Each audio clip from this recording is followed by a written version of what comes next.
All right, good morning, everyone. Thank you so much for being here. My name is Di Montgomery. I currently serve as the Assistant Director of Family Engagement here in our Office of Parent and Family Programs. We really thank you for joining us today for our coffee chat, which is around supporting your student and making safer decisions about alcohol. April is Alcohol Awareness Month. And so, we want to spread awareness, about the risk of alcohol abuse, and promote education and share some information with you all, on how you can best support your student. Our office is here year round to provide you all with, year round support, information, and engagement opportunities. If you ever have any questions or concerns, please feel free to reach out to our office. We will be happy to assist you.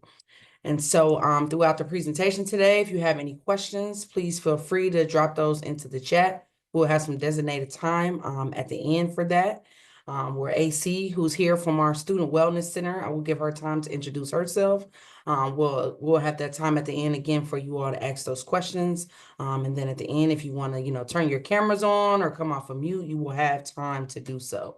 So without further ado, I will turn it over to AC. Thank you so much, Diamond. I'm going to just share my screen real quick. Can you all see that? Yes. Okay, perfect. Thank you so much.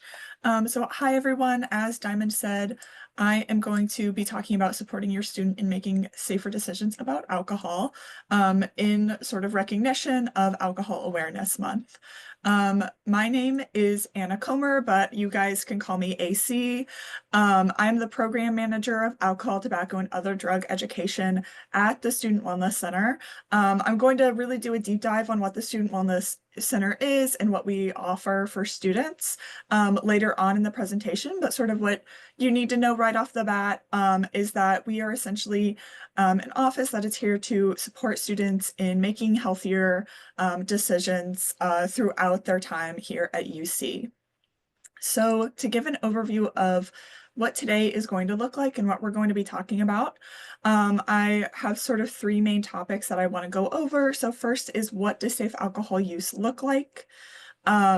How could you have conversations about alcohol use with your student? And then also some on-campus resources that students can access for free and that are available to them related to alcohol use. So we'll jump into the first topic here, which is safe alcohol use. So something that's important to understand when we're talking about alcohol and college students is why students drink in the first place. So these are a few big ones that we hear from students. We have a presentation that we give to students where we get feedback from them. We always ask them, like, why do you drink? We have them shout it out. These are sort of the top three that we hear in that presentation.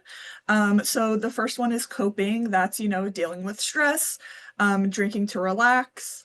The next would be socializing or, building community. So, like going to parties, or just going out and drinking with friends, that sort of stuff.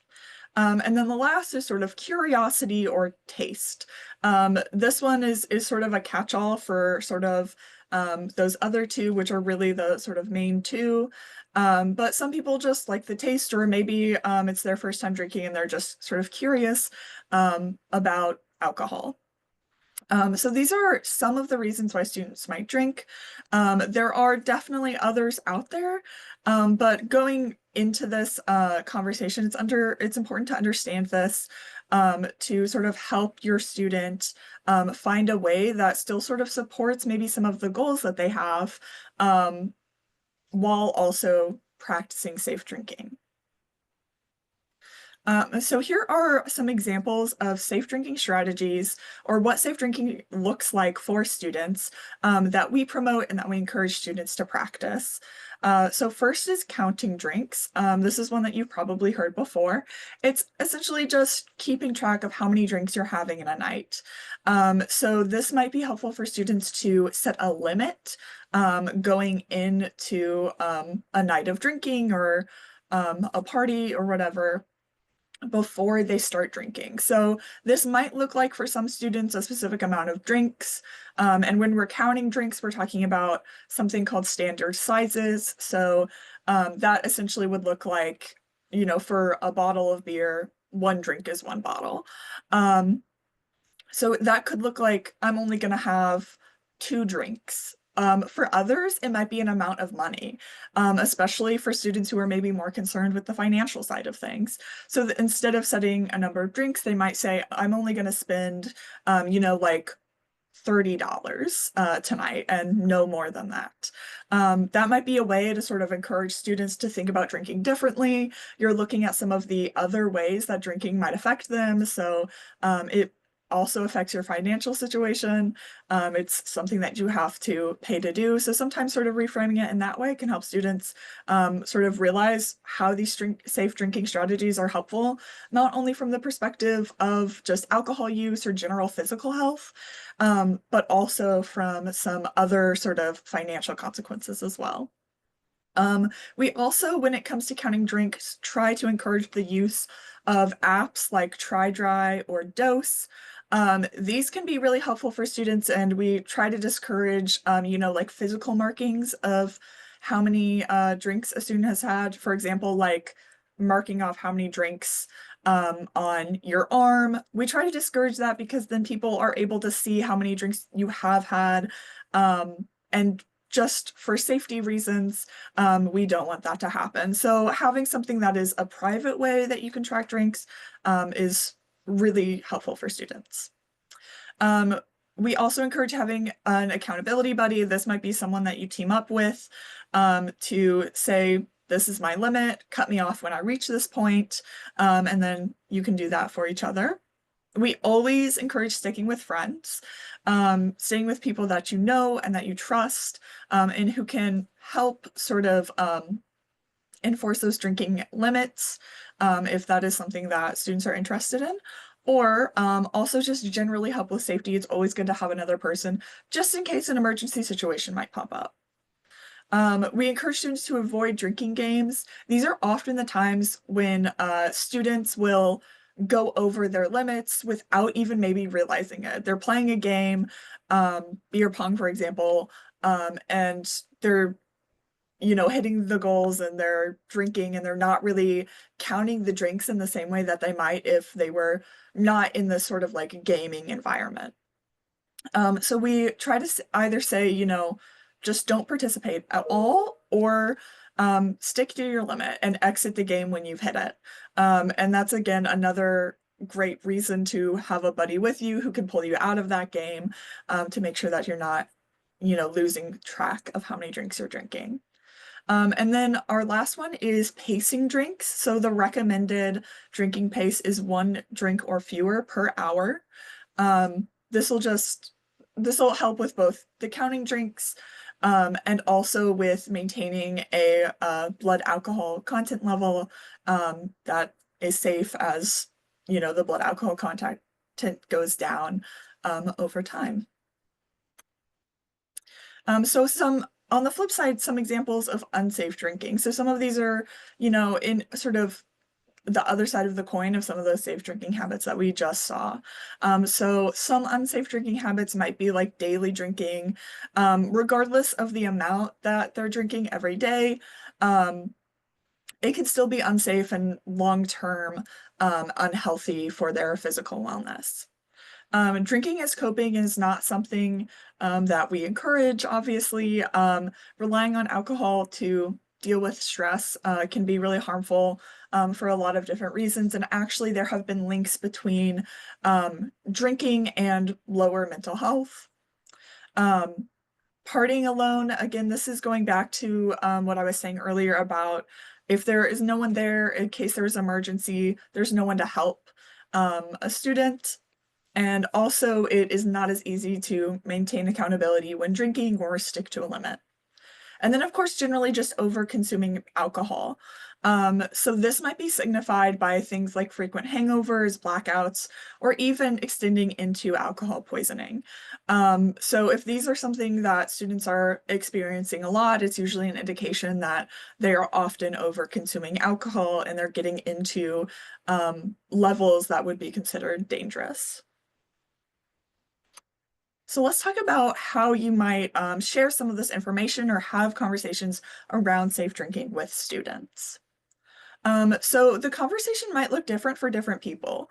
There are, on one side of things, you might just want to have a sort of general conversation just about alcohol and how to stay safe around it. For other people, you might be voicing concerns.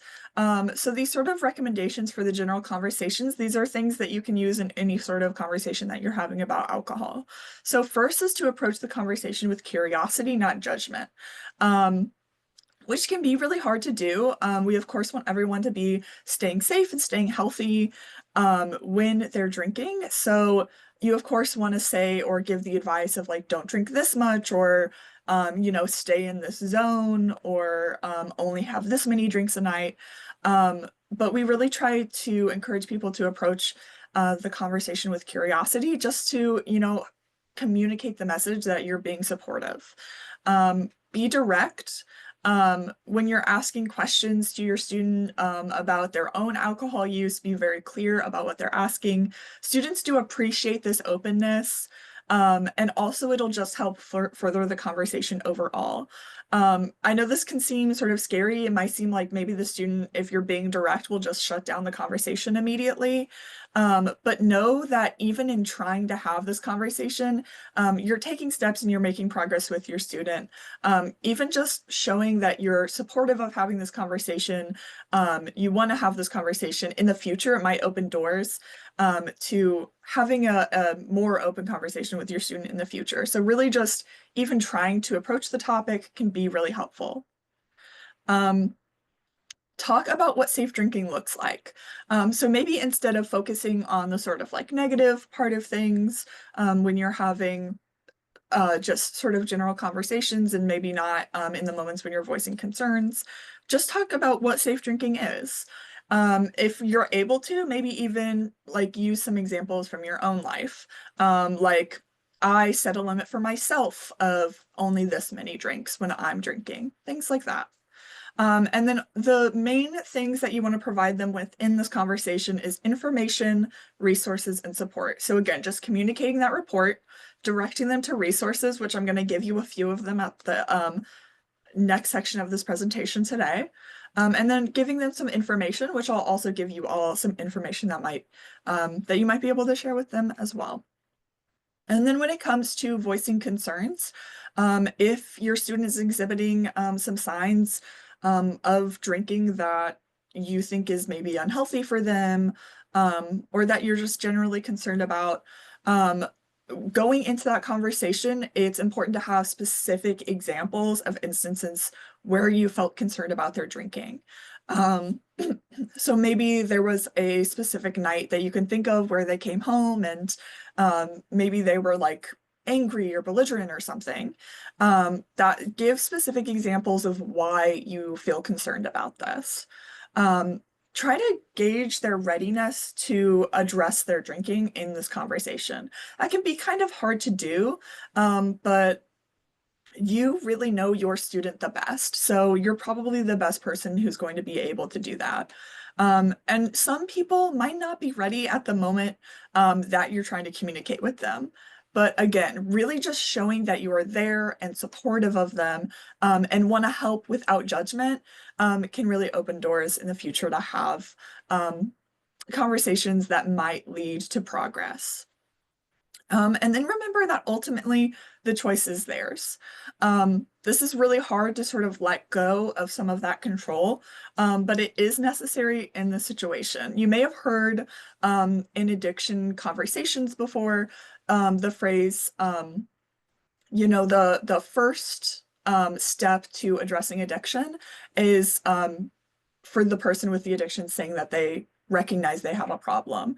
It's sort of similar here. It really has to sort of come from the person themselves, recognizing that maybe they have a problem with drinking, whether it extends to like substance use disorders, or it's just, they've just been over drinking a lot and they just want to change that.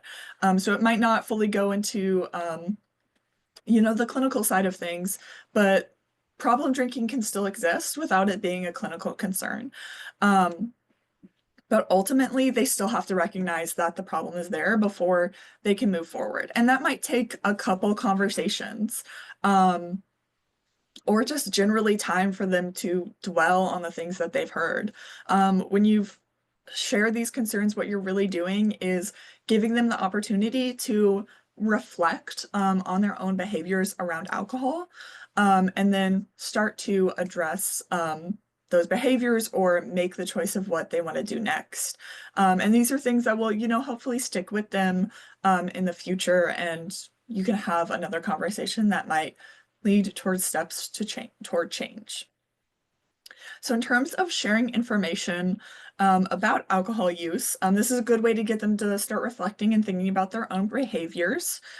So there are a few things that if your student is interested in furthering the conversation as you're starting it, that might be helpful in mentioning. So first is peer norms. This is something that we use a lot in our office. This is essentially what other college students are doing. So this matters a lot to students. They really care about what their peers are doing and what their peers are thinking. So there's this sort of misconception among college students and also, among faculty, staff, parents, everyone, that college students are always drinking and that all college students drink. But only about 40% of college students do not drink at all in a typical week, and 62% have 2 drinks or less in a typical week. So that sort of idea of the like partying, of like the party school college experience is really not accurate to college students today. So that's something that you can share with students. You also might talk about negative consequences. Again, you know your student best and you know what will best resonate with them.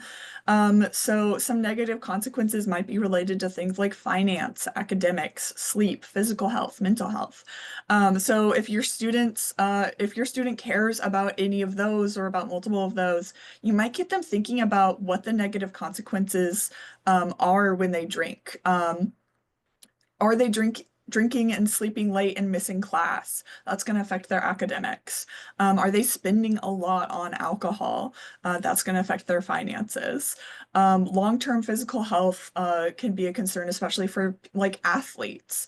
And then mental health is a big conversation that we're having in colleges right now, and is a growing sort of concern among students. So a lot of students are really starting to care about it and pay attention to it. So that might be another thing that you can bring up with them. And don't just focus on the negative consequences. There are reasons that students drink in the first place, and a lot of them are sort of these positive consequences that we talk about. So things like socializing, meeting new people, feeling more confident when they have alcohol. Those aren't bad things, and it's not bad to want to seek those out. However, those tend to go away the more alcohol that is consumed. So when we talk to students about this in our office, if they make the choice to drink, we encourage them to sort of try to stay in what we call the buzz zone. This is essentially like about 1 to 2 drinks in, depending on the person. A low blood alcohol content level will sort of maximize these positive consequences and minimize the negative consequences. So that is a good way to sort of get students thinking about drinking less so that they're still having those positive things come out of drinking, but are still drinking safely.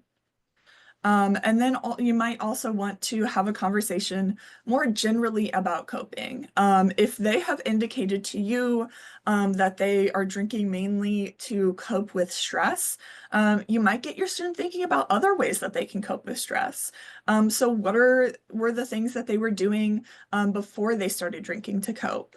What are their hobbies? What other support systems do they have? These might be questions that you ask them to get them thinking about other ways that they might cope rather than turning to alcohol use. Um, for the students who do want to make a change, let's talk a little bit about how that might play out.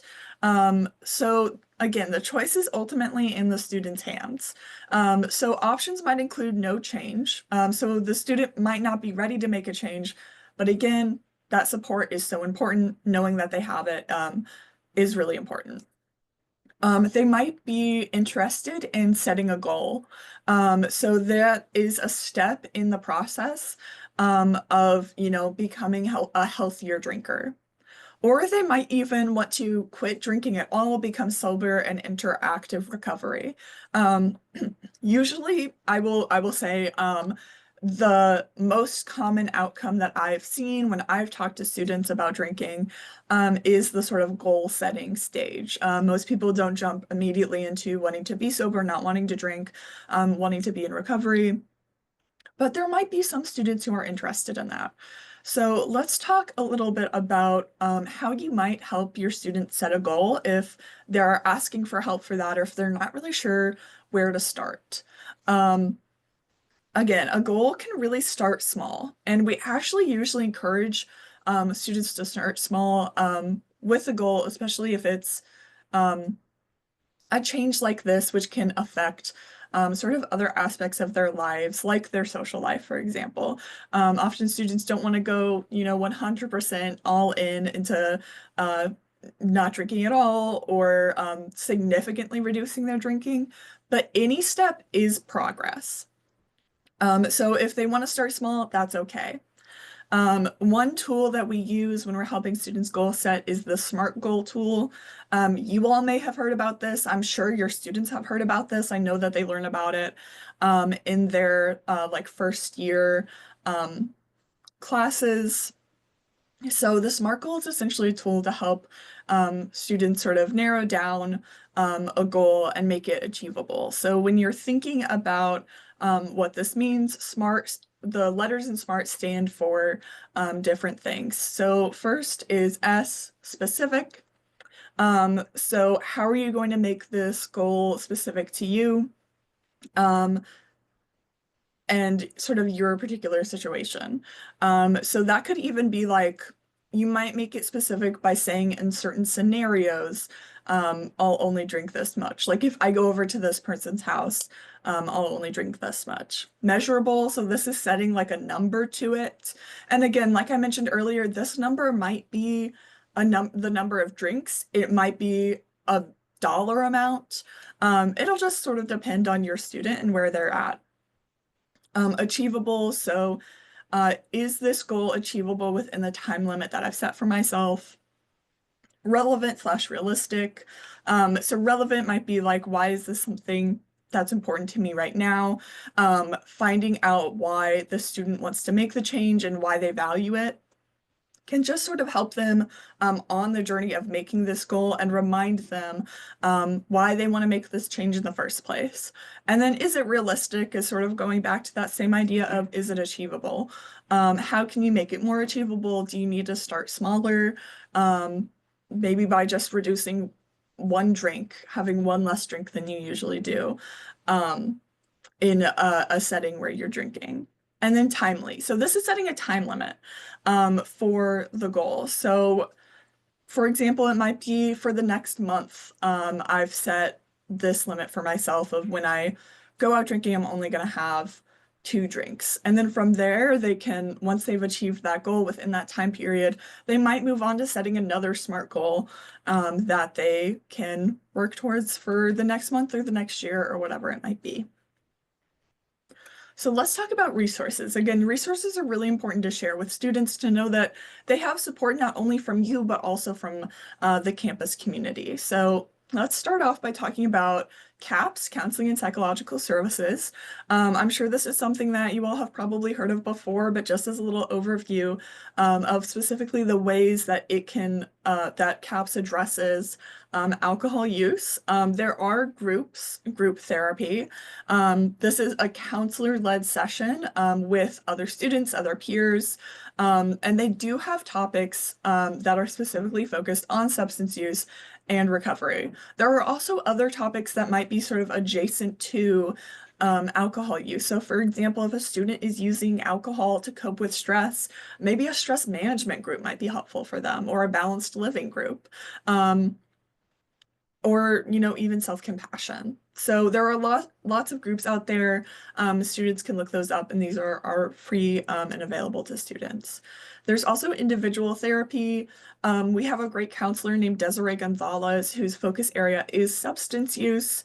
Also, if students are maybe more comfortable with their embedded counselors within their schools, they can always go to them as well. They are trained in helping with that. And again, like I mentioned earlier, some of these other things that are maybe adjacent to alcohol use could be focused on within individual therapy sessions as well. That's the contact information for CAPS. To set up an appointment, students would have to call that 513 number down there, and they can find out more on the website if they want to look into like specific counselors that they might want to meet with. Next is the Bearcats Recovery Community. So this is sort of a support community for students who are in recovery from behavioral addictions. So that would include things like substance use. It could also extend to things like people who are in recovery from gambling addictions and things like that. So this is a really open meeting that goes on throughout the semesters. For people who are actively in recovery, and even for those who are maybe just curious about what recovery is and what recovery looks like. And recovery can look different for everyone. So they might be able to meet someone who has a recovery journey that is similar to their own and really connect with them.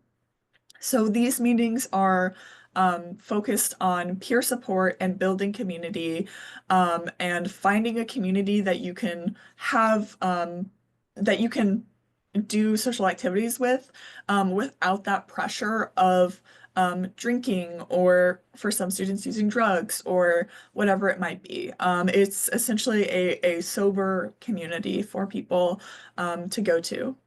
There are also events hosted by the Bearcat Recovery Community. So that includes things like group outings to the sort of Cincinnati area, and then also awareness and stigma reduction events that are actually put on by the students who are in the Bearcats Recovery Community. So there's also the opportunity within that for student leadership positions for students who are interested.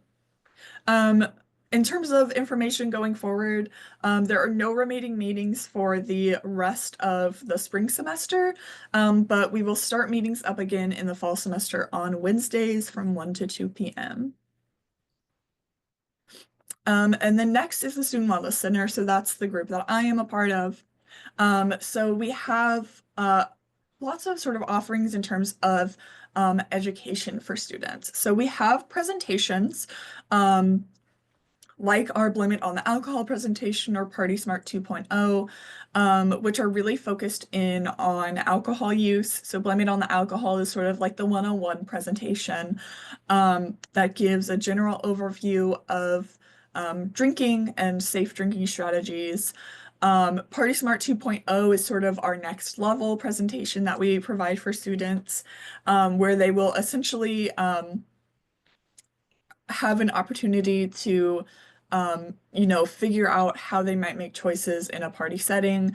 One of our peer educators developed that and did a really great job sort of creating this simulation of a party that students can play out how they might act, or how they might say no to doing something in a sort of real world setting.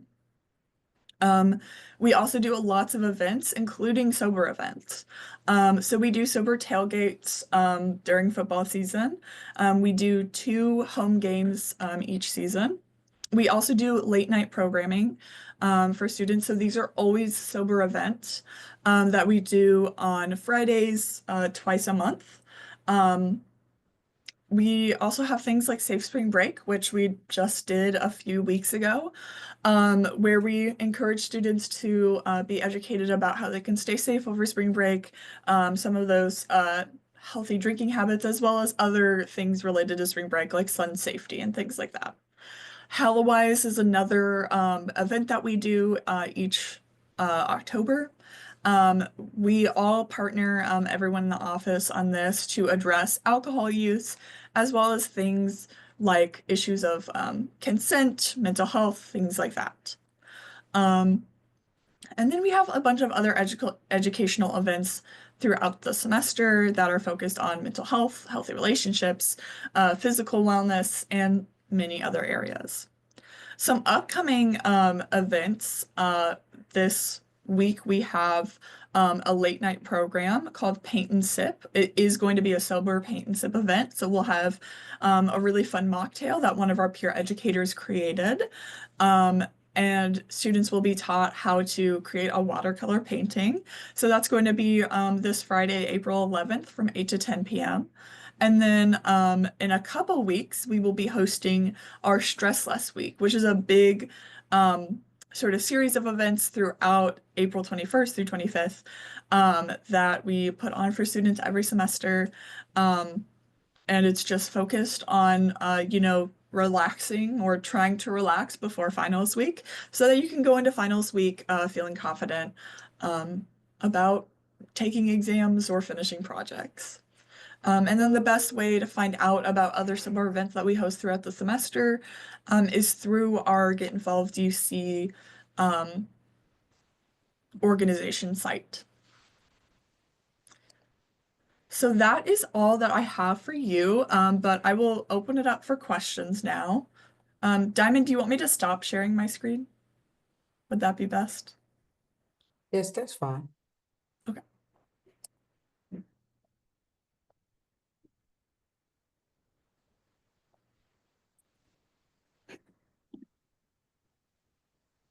Hi, should we just talk? Just ask a question? Yes. All right. Surprised there's only 14 on here. And because I know it's recorded, so thank you guys for sharing this. I'm sure probably most of us are on here just because we all have kids. We're not sure if they have an issue or not. Um, so thank you for these resources. Yeah. I think what it's going to be is he has my son has actually uh, spoken to us a few times just about his drinking and some concerns. It hasn't affected his grades, but I think it's like you can lead a horse to water, but you can't force it to drink. That's kind of where we are with him. Yeah. Um, so it's just good. It's good. You know, we have these resources, and it's going to be up to him, I think, to find those resources. I mean, we've looked up online and we've seen that you guys have them. Um, Yeah. so I just want to say thanks for doing this. I don't have a lot of questions. It's just going to really be Yeah. up to him to see what he can do about it. So, Yeah, definitely. Yeah, I'm very happy to share these resources and thank you so much for coming and sharing that with me today. It's a very difficult situation to be in, but yeah, like you said, it ultimately has to be up to it's the decision of the student to make a change.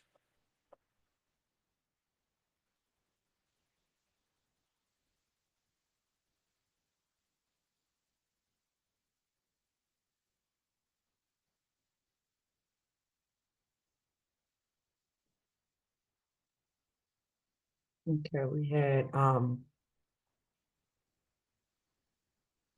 one come in.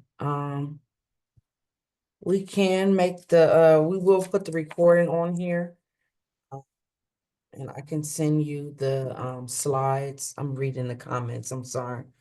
One was asking, is the school cracking down on this type of hazing activity? Um, I mean, I would say yes, as well as, that's why we have like our code of conduct, in the conduct office. And so the university is aware of this and, just trying to, get ahead of this with students and get that information out there to them so that they're able to make those safe, best decisions when they're here on campus by themselves. Um, I had one come in, AC, if you're able to share some tips on how students can refuse alcohol without feeling pressured. Yeah, I think this is something that I would go back to sort of that buddy system again.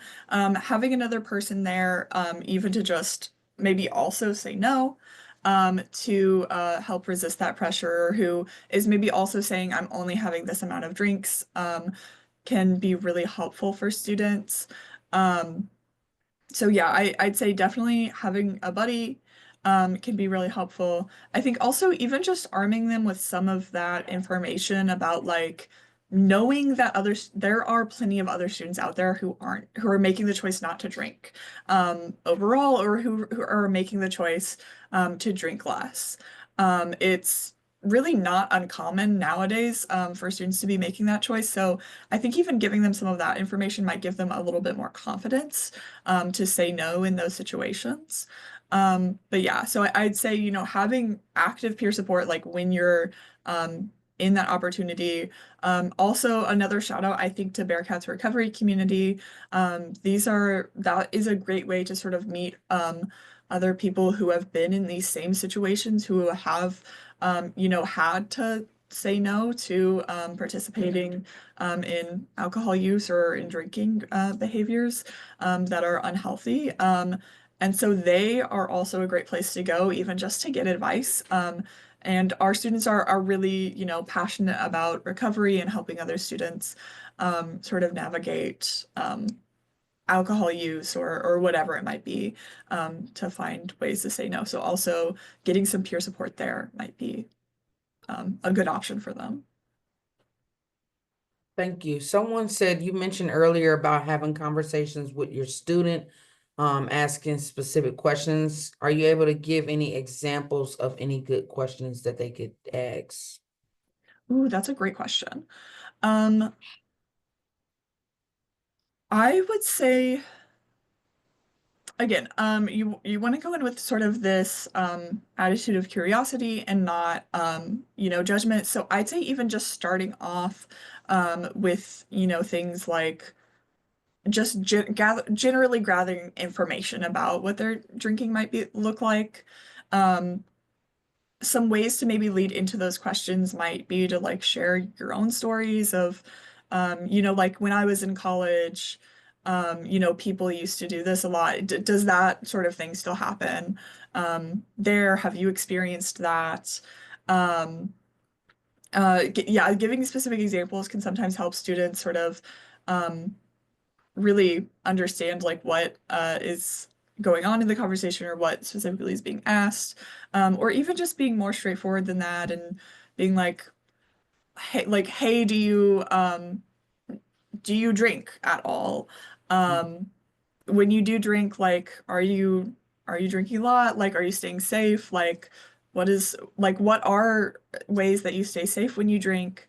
Um, it I know those can sometimes feel like maybe students will back away from that or not want to answer those, but I think you'd be surprised how open students would be when they're asked a direct question like that. Yeah, I appreciate that point because I know we don't go as far into it at orientation, but our office participates in new student orientation, and that's something that I try to say during my presentation, like you said, about just being straightforward, Yeah. asking, like you don't have to beat around the bush, like have you No. thought about Yeah. alcohol? What are your thoughts around alcohol? Yes. Yeah. And if you did drink, if that's something that they share, how did it make you feel? You know what Yeah. I mean? Those type of things and just kind of, get a gauge on them. And I think that would just kind of create an organic conversation. So that was a good point. Yeah. Are there any other questions? Let's see, we have Caitlin in the chat. Again, we will be posting the recording I would say it kind of takes us a couple days, so we should have it up, next week sometime. And we'll make the slides available as well. But if you all have any other questions, please go ahead and ask. Just like to give a couple more moments for that. I may not have any more, but I do, AC, I thank you so much for partnering with our office. This is the first time for our office offering this session specifically. So I really do appreciate the coffee chats, allowing family members to join from wherever they are, just taking a quick break, and sharing this information. So we thank you for your collaboration and support. We wouldn't be able to do this without you. And families, I just thank you for taking time out of your day, to spend, a couple moments with us to learn these resources to help you again best support your student. So again, if you have any questions, please feel free to reach out to us. And I hope that you all have a great rest of your day. Thank you. You.